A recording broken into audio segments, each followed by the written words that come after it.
This podcast is a member of the Place to Be Nation family. Visit us at placetobenation.com, the only place to be in your pop culture world.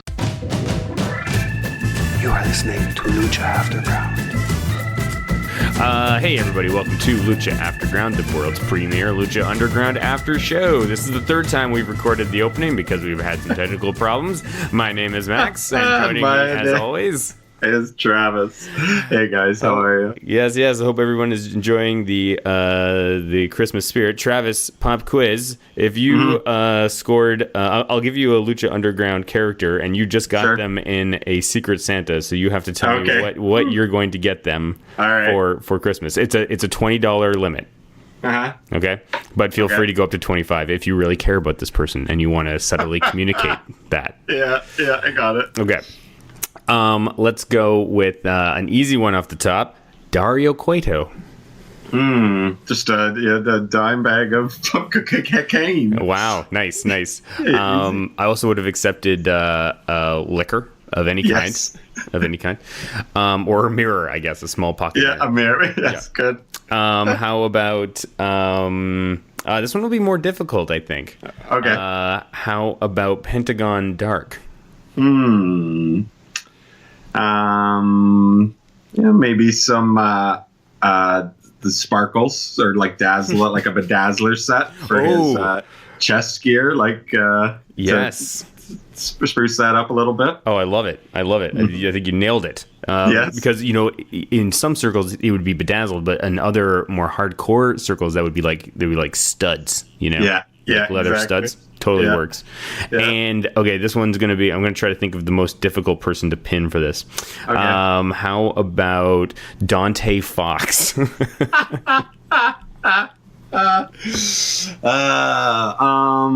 Maybe like some like stress balls, those things. Oh yeah, man, nicely done. Yeah, nicely done. All right, cool. Or like if those are a little more, because some of those look like really like fancy. Like remember the kind in Boys in the Hood? Was it Lawrence Fishburne had those, and those look like they cost money, right? There's the brass ones. Yeah, well, they scale up with money, so it's a perfect Secret Santa gift because you can go out and get $20 stress balls, and then you get it right on the head. Love it. Cool. Yeah. News and notes. I had something. So, like, first confession here in the hustle and the bustle of the holiday season. I'm out at my in-laws recording, and I know I packed my notes at some point. We took my daughter to get her picture of Santa Claus today. She loved it. But I think I had them in my pocket there, and like taking toques out and putting stuff on. It got somewhere lost in the shuffle. So I'm kind of calling it in the ring tonight. Santa has your lit. Santa. Oh, do you think that maybe this is like some kind of premise to a fun family film where Santa has your lucha notes and you've got Santa's list of who's been naughty and who's been nice? I like it. Oh, That's good. This would be great because like the whole premise is mostly you going out and trying to deliver all these gifts, but then we keep cutting back to me and Santa talking about the latest issue of Lucha Underground. The latest episode. Yeah. I feel like I'm forgetting to do something. I love it. Let's skip. Let's not bury the lead. What do you think of the Luchasaurus? I was going to ask if you'd come up with a name for it. That's what they called him, right? Or they started chanting. That's what the crowd is chanting, yeah. Yeah, it's different. It's like, it's kind of like, he kind of looks like I don't know. Like I remember Vega from Street Fighter. Like if he had removed his mask, that's kind of like. I mean, you see that he is human in the game when he loses. But if he had kind of looked like if they could have thrown a swerve at you and he turned out to be reptilian underneath there, I think this is what he kind of might have looked like. You know what I mean? Yeah. Sure. He's got a Vega. He's got some Vega-ness to him. I think there's something there. I don't know if I can pin it down exactly what it is, but I'm with you. I think it also has something to do with, in Vega's stage where you fought. It kind of has like a Lucha Underground feel to it. The palette is the same, Yeah. And there's like people like it's like a cage. It's an underground fight ring, basically. Yeah. So that makes a lot of sense. So I'm guessing you liked his look? I loved it. He's the tallest dude on the roster by far. He must be. Yeah. I had no idea the dude was that tall until he came into the ring. It was like it was stunning. Yeah. and he just kicked ass, and it was awesome. And the Phoenix, Aerostar, and Drago had no response to him whatsoever. Yeah. His other little buddy kind of got lost in the mix a little bit. Yeah, he got a little koopa-troopa. Yes, koopa-troopa, totally. I'm excited to see where that goes, and it sort of feels like now there is another character who can kind of go toe to toe, who's on that same level as like a Matanza or a Mil Muertes, sure, or a whoever is going to end up either Cage or Tejano, whoever's going to end up like souped up after being the vessel of the god or whatever. Yeah, it was a nice introduction. But which one of them is Pindar? I think the big one, the tall guy. You think so? Yeah. Okay. Yeah, I can't remember the name of the other one. Okay. You think have we heard the name of the other one? It's not Michael Salamanderson. No, it's not. We have heard the name because in last episode, Cobra Moon, when she was talking, giving her little speech, she talked about both of them. She referred to them by name. Yeah. Oh, she did go by name. Okay. Yeah. This is the premier Lucha Underground. I don't have my after show. But okay. But talking about total Nonstop Deletion, and from that idea of what Matt Hardy's doing, what can Lucha Underground get from, or what can they learn from what he's doing? That's interesting. So I think that. I don't know. I kind of feel like I'd have to watch it, dude. I don't really know. I think that it doesn't take itself. I mean, he's like in on the joke, Yeah. But I also feel like Lucha Underground is certainly self-aware as well. So it can't be about that necessarily. I think I don't know. I really don't know. I was thinking about this too. I think there is certainly consequence in what the like Broken Hardys are doing within TNA, right? Yes. Yeah. It all makes sense, especially this last one. Here's like the thing I was thinking is like that we saw Honky Tonk Man and then there was that little bit with the arrogance in a reference to Rick the Model Martel. Yeah. And things like this, like that. Those are just kind of throwaway and cutesy wootsy in Lucha Underground, whereas everything has a purpose in like it's so layered in and the way that they reference old characters and bring in old characters and reference to specific moments in wrestling history and stuff. It's everything makes sense. I don't know. I don't know if you can imagine.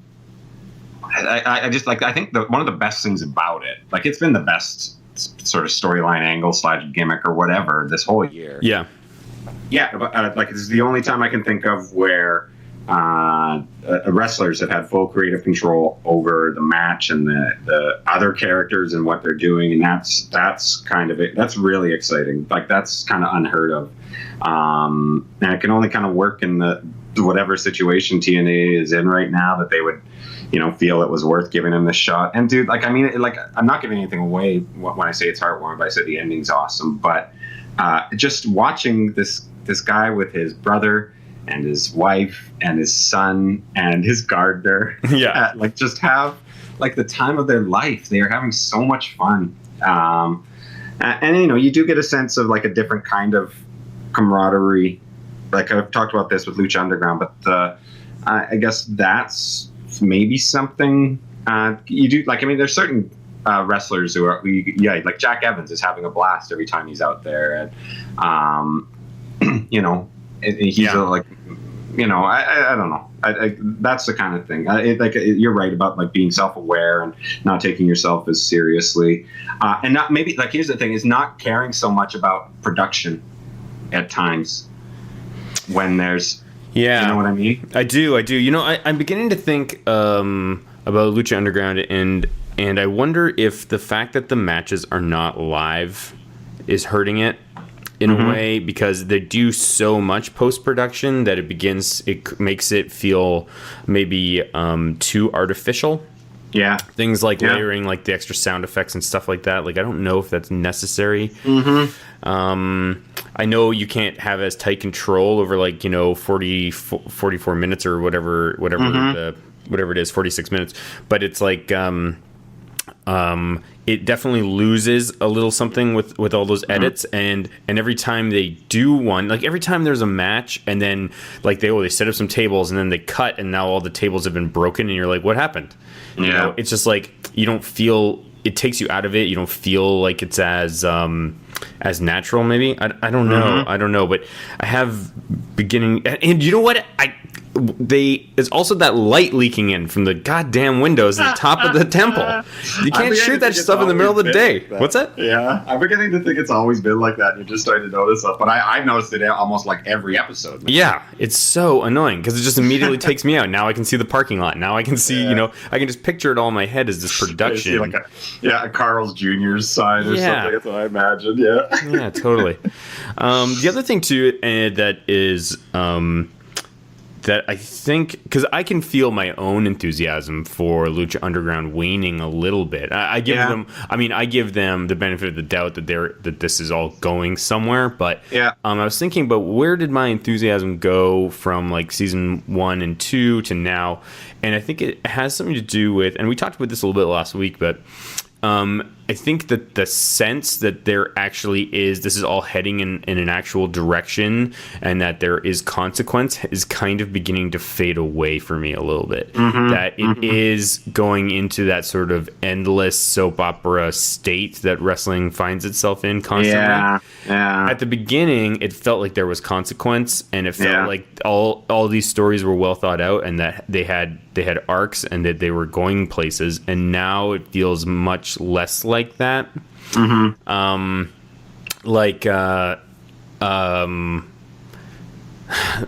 know. Yeah, you know what I'm saying? I know exactly what you're saying, but I think like you still see that there is the long, like they'll remind us of the long things to kind of keep either, keep dragging us along. But I just keep thinking like 40 episodes, man. 40 episodes. That's what this season is, and they're gonna. That's what I mean. And that's what they want to shoot for season 4 as well. They want to shoot another 40. It's gotta go somewhere, and I think that's kind of what's lacking. I think that's what could put it over the edge, is that if it feels like, if they treated it like, I know the tagline for these guys are constantly like, this isn't a wrestling show. This is like a TV show about wrestling, but. I really think that they're not taking that far enough. I mean, I would love to see the show Bible for Lucha Underground. I want to see the show Bible. I want to know how much is really known about these characters. How much or do they really have a plan? Because it's beginning to. At the beginning, it felt like, oh, you can just see the opening. You can see them laying clues out for these things. These things are going to matter down the line. But it feels so much less and less like that now. Yeah. Anyways, no, I get it. Okay. You want me to? We'll walk you through it. Yes, please. All right. So the episode begins with our next Battle of the Bulls tournament match. We've got Jeremiah Crane versus Killshot versus Dante Fox versus Mariposa surprise entrance. I would be lying if I said I was not rooting for Mariposa. Yeah. Was there a sequence before this, or a segment? No, there wasn't. It just went right into it. Okay, cool. Even before the wasn't there something at the start? There must have been. Oh, I think there was probably like Matt Stryker and Vampiro. No. Before we entered the temple, like before the opening of the show. Or was it just the recap? Maybe you're probably right. Anyways.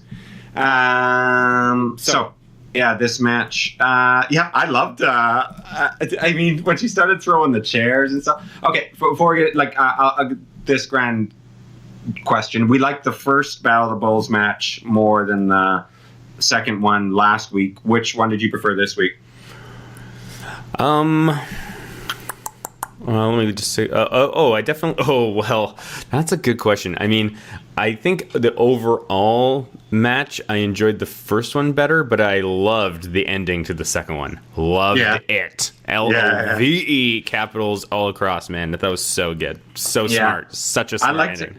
Yeah, well, I thought overall the second one was just smarter booked kind of thing. I think this one had a little more in the way of kind of leaps in logic. I'm thinking about that. There was that one big that one like kind of big electric chair, like super, where all four of them kind of get dropped down through those chairs. Remember how nutty that was? Yeah. The Tower of Pain or the Tower of Death. Yeah, Tower of Doom. Yeah, whatever. They did that in every single one of these 4-way matches. Yeah, that's funny. But with that, what's his name? Dante Fox comes in and hits somebody who's about to do the, I think it's kill shot. Or no, somebody's about to. Anyways, he comes in and hits the guy, and then just gets on the other side of the guy to help him. Do you know what I mean? Like all of a sudden, first he hits the guy to stop the one-man suplex. Yeah. And then becomes his kind of partner in crime. There was a couple things like that. But yeah, no, and it was a lot more spotty overall. I thought this first one than the last one. But I thought with the last one, I just think in general I'd like that talent overall a little bit more. Okay. Everybody in there. Sure.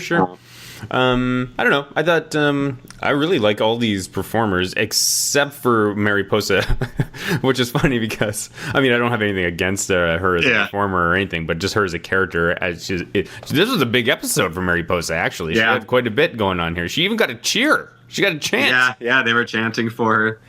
This was her best match. This is Mary. Well, other than no Mas, obviously. But this was like in terms of doing like real wrestling moves and some like whoa jeepers creepers when she hit her finisher on kill shot onto the sit up chair. There's a lot of sitting up of chairs, right? Like that. You don't see that a lot.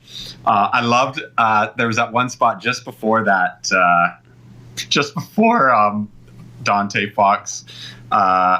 Was gonna flip them over, and he kind of looked at the stuff sticking out, or like the kind of chair leg sticking out. You just see this one reaction shot, like yeesh.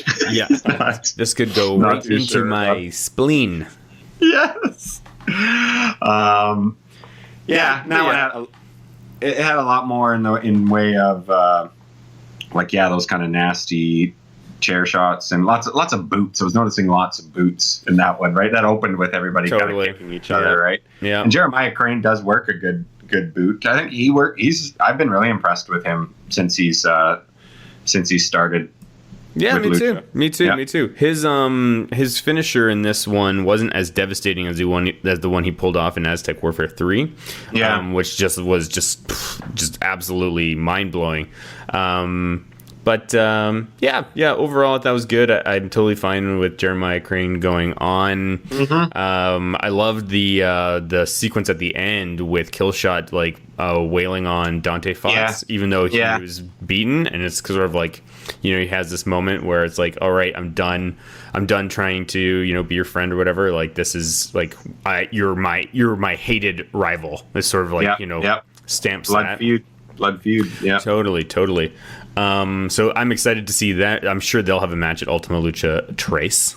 Mm-hmm. You think it'll take that long? They would have. Yeah, I do. I mean, but, I guess we got 25 more episodes. Holy shit! Yep, this is what I'm saying. But I'll tell you what, I can tell you from, and I appreciate the fact that you have taken my advice and not looked at any of the episode titles, but Ultima Lucha Trace is 4 episodes long. Yeah, well, makes sense. Mm-hmm. Yeah. So after that, we we end up with we get our backstage sequence with Taya filming her documentary. Yes. Yeah. And it's like the blooper reel. These guys just can't get it together. I kind of liked it. Yeah, it was okay. Yeah. Oh, yeah, I think it's good. We're starting to see a little more. We definitely saw a lot more, looked like a bit of an advancement of PJ Black's character. Yes, this is true. We got to talk some more. Yeah, totally. But especially at the end, the way that the last match played out. Yeah. It was fine. I do like. I think they've had to. Like I had said my theory about how I think Taya was supposed to win Aztec Warfare but got hurt, and I think with her getting hurt, they've had to kind of delay the Worldwide Underground split a little bit. But now they're trying to. Well, they're definitely hinting at it again here more than, because I think it felt like they kind of put it on hold. Yeah. I could see that. I don't know if I totally buy into you approach it like you're very convinced that there was a worldwide underground split forthcoming. I've never really been convinced of that, but you don't remember the I do. Yeah. Jack Evans, Pouty Jack Evans. That was kind of meant to be something. Yeah, I think that, I don't know, man. That could easily have just been them like having to deal with his mouth being wired shut and not understanding. Sure. Him maybe taking a little too far. Who knows? Yeah. They were doing some kind of the writing on the wall early, and it kind of vanished, and now I think it's kind of back. Is all I'm saying. Yeah. I'm with you. Okay. And then so after we get the documentary sequence, we then go into a very long sequence of Sexy Star like working out. Yes. Promotional consideration paid for by the following. Voice of Ring of Honor's Kevin Kelly here. I just want to make sure you're all subscribed to all of our great feeds here at Place to Be Nation. Now, it's really easy to do. Just head to iTunes or your preferred podcatcher app today and search for and subscribe to the Place to Be Nation wrestling feed, Place to Be Nation pop feed, Pro Wrestling Only feed, and of course, the Kevin Kelly Show feed, which includes the full archives of my podcast. Subscribe, listen, and then rate us and leave feedback today. And of course, as always, enjoy all the great action of Ring of Honor Wrestling and everything presented to you on PlaceToBeNation.com. Place to Be Nation's JT Rosero here, and I want to let you know that we have a ton of great podcasts available to you on iTunes, Stitcher, Google Play, and PlaceToBeNation.com, and we offer them to you across two great feeds. On the Place to Be Nation wrestling feed, you can check out Scott Criscolo and me on the Mothership, the Place to Be podcast with our famous Vintage Vault pay-per-view reviews. PTBN also covers current day wrestling with the smash hit clotheslines and headlines, our steady veteran main event, and the beloved monthly pay-per-view reaction shows with immediate feedback on all Pro Wrestling Super Shows. Relive wrestling's past with our monthly pay-per-view rewind series led by Ben Morse, the always contentious Dangerous Alliance podcast, and Survey Says, a fun look back at the good, bad, and ugly of WCW. On our very popular Place to Be Nation Pop podcast feed, we offer such great shows as the Glenn Butler Podcast Hour Spectacular, Rank and File, NBA Team, Lucha Undead, Geek and Sassy, and a veritable podcast heaven for comic fans with hard-traveling fanboys, Sellers Points, Todd Weber's Conversation, and Imaginary Stories. Subscribe to both of those feeds on iTunes and rate and leave feedback for us as well. All of these shows plus others available at PlaceToBeNation.com, where we cover pro wrestling, sports, movies, comics, plus tournaments and more. Be sure to support our site by using PlaceToBeNation.com/Amazon when doing your online shopping, and download our free Place to Be Vintage Vault Refresh ebooks via the links on the right-hand side of our site. We also want to thank our friends at Bonehead's Wing Bar in West Warwick, Rhode Island, and Fall River, Massachusetts, TheHistoryOfWrestling.com, and Scott Keith's Blog of Doom. Be sure to follow us on Facebook, Twitter, Instagram, and Tumblr as well. PlaceToBeNation.com, the only place to be in your pop culture world.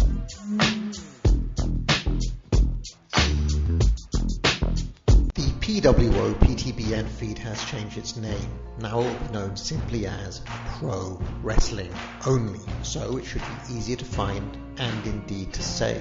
All of your favourite shows are still here, including Where the Big Boys Play, Letters from Kayfabe, Titans of Wrestling, Tag Teams Back Again, This Week in Wrestling, and many, many more, including our full archives of tremendous content. So make sure you subscribe to the Pro Wrestling Only feed today.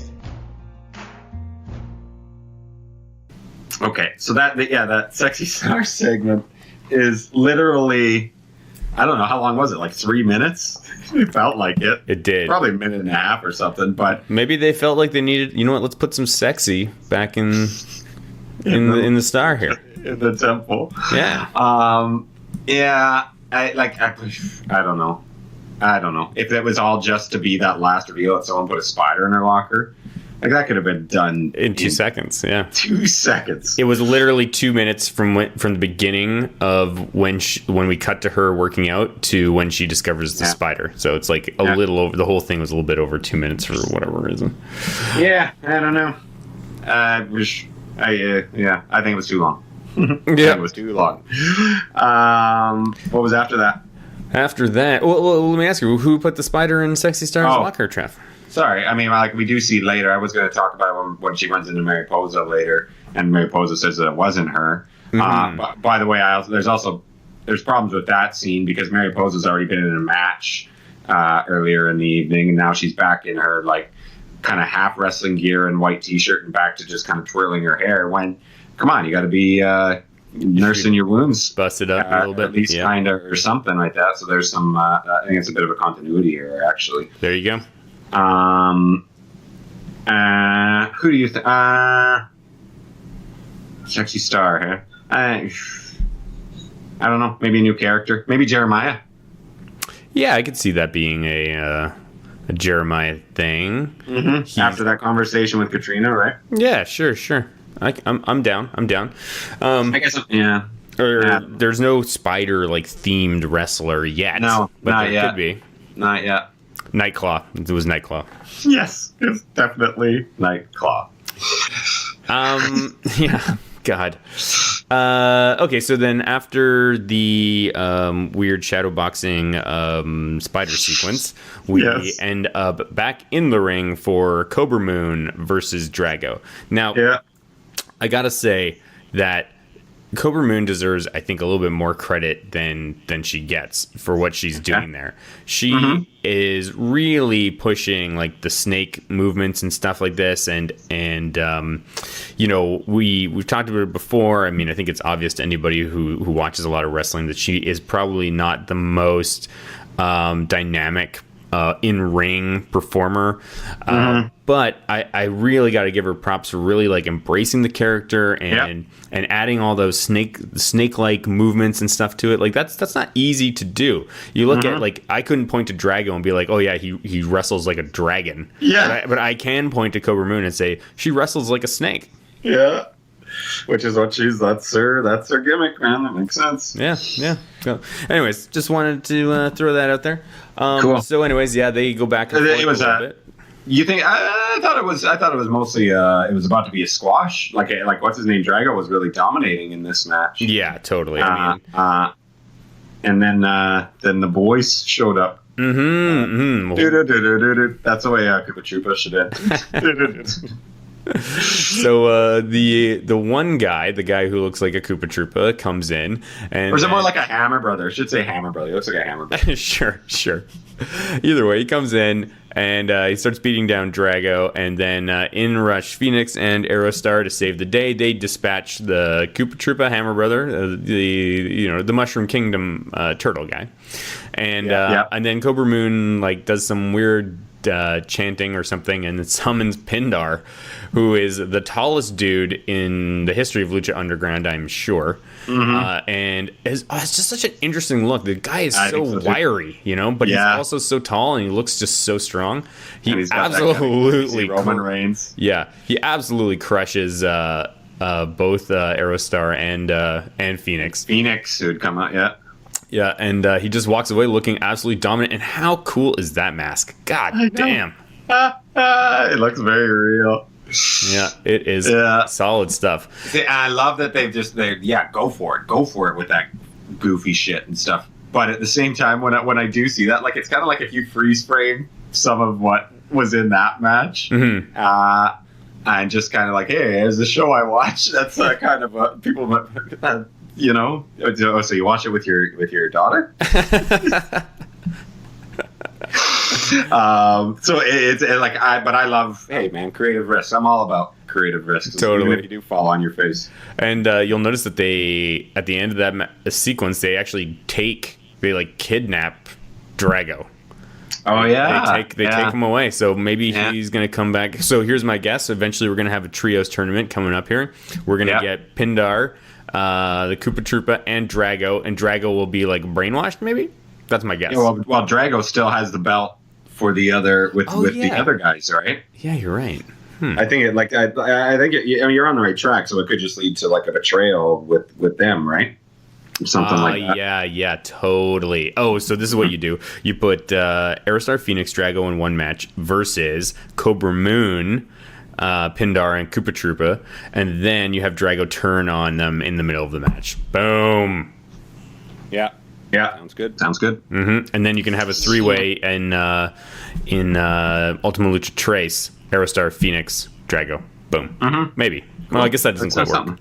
Or maybe Drago and Pindar, something like that. We still got to see where all the. I feel like this. It's got to lead up to he's still got 25 goddamn episodes to go. It's got to lead up to the 7 Aztec tribes in some way. The war. We still haven't seen the duplicate Son of Havoc either. That's right. Remember, Son of Havoc fights himself in that trailer. In that trailer, yeah. And it looked like there was one extra Mundo, too. Yeah, it was so weird. Yeah. Yeah, there's still a lot. And Daga with a sword. Yeah, Daga with a sword. Oh, man, so much stuff going on. So that's what, when we say, like, there's 25 episodes, what are they going to do? Well, dude, they got so much. They have so much stuff going on. Yeah. So after we have...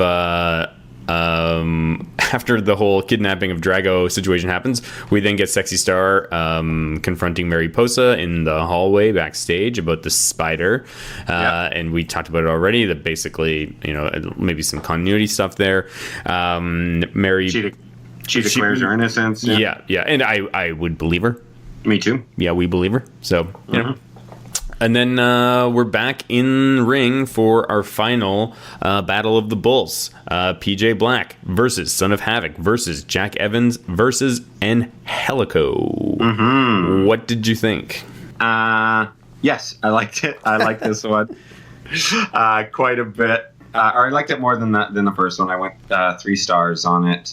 I loved the dynamic of the characters, between the characters, I should say, because Son of Havoc and Angelico are former trios champs, so there was history there.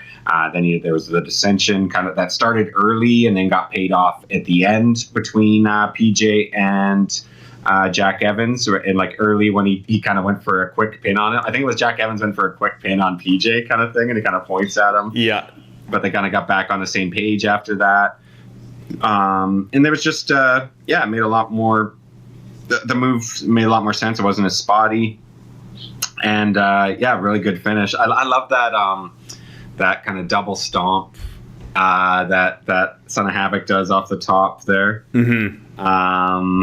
It was good to see. Like, maybe we're finally going to start to see PJ some more personality in PJ Black here. Right? Yeah, totally. I mean, there would have to be if they're going to if they are going to split them up. Then it's going to absolutely have to happen. We'll see. Yeah, and Helico got a really nice response from the crowd. Yeah, I liked it. Like I said, I went 3 on this one. Mm-hmm. The first one wasn't a bad match, just wasn't as good as this one. But so who's in our final then now? We've got Cage, the Mac, Jeremiah Crane, and PJ Black. And then the winner gets a shot at the Lucha Underground title. Yeah. Well, presumably that would be Johnny Mundo or Sexy Star. Sexy Star, yeah. I thought that match was going to happen in this episode. That's what I thought too. Just kept checking the way that they were selling it at the beginning. Well, yeah, they got across what they need to get across. Who are you picking? Well, it's not going to be Cage because Cage has got his Tejano business to take care of. I would love for it to be the Mac, but I don't think that's going to happen. I think it could be Jeremiah Crane. He needs something a little extra and to propel his story forward. And then PJ Black too would also make a lot of sense because if it's PJ Black, that means versus Mundo. Yeah. Then you get that sort of interesting. That would definitely be the PJ Black's first match of consequence. Mm-hmm. Yeah. So first singles match of consequence. That's right. Yeah, I should. Yeah. So cool. It could be interesting. Other than that, let's see what at the end of this match. What did you think about the pin? Oh yeah, it was great. Like when he was laying down there, and at first I was like, I was fine with it because I like that he played him right. Oh yeah, but it just made so much sense. There's all these types of stupid contrived situations come up in wrestling all the time, and people the wrestlers, performers, they just take these huge leaps in logic. Leaps of faith, yeah. But this makes absolute sense. Okay, one of us needs to win. Even it's a fatal 4-way. Why don't you just pin me right away? And they did that a couple of times, I think. But Yeah. So, anyways, I like the finish because it basically spoke to the conditions that Johnny Mundo had laid out earlier, which was pretty cool. Yeah, I think we'd be remiss if we didn't. Like, there was that one I'd never seen. It was a suplex off the top rope to the outside. And it was caught by two of the guys. I think that was in this episode. That looked really dangerous, but it was awesome. Yeah, that's what I'm trying to remember. Like, there's certain spots that stood out, and that was one of them I can remember.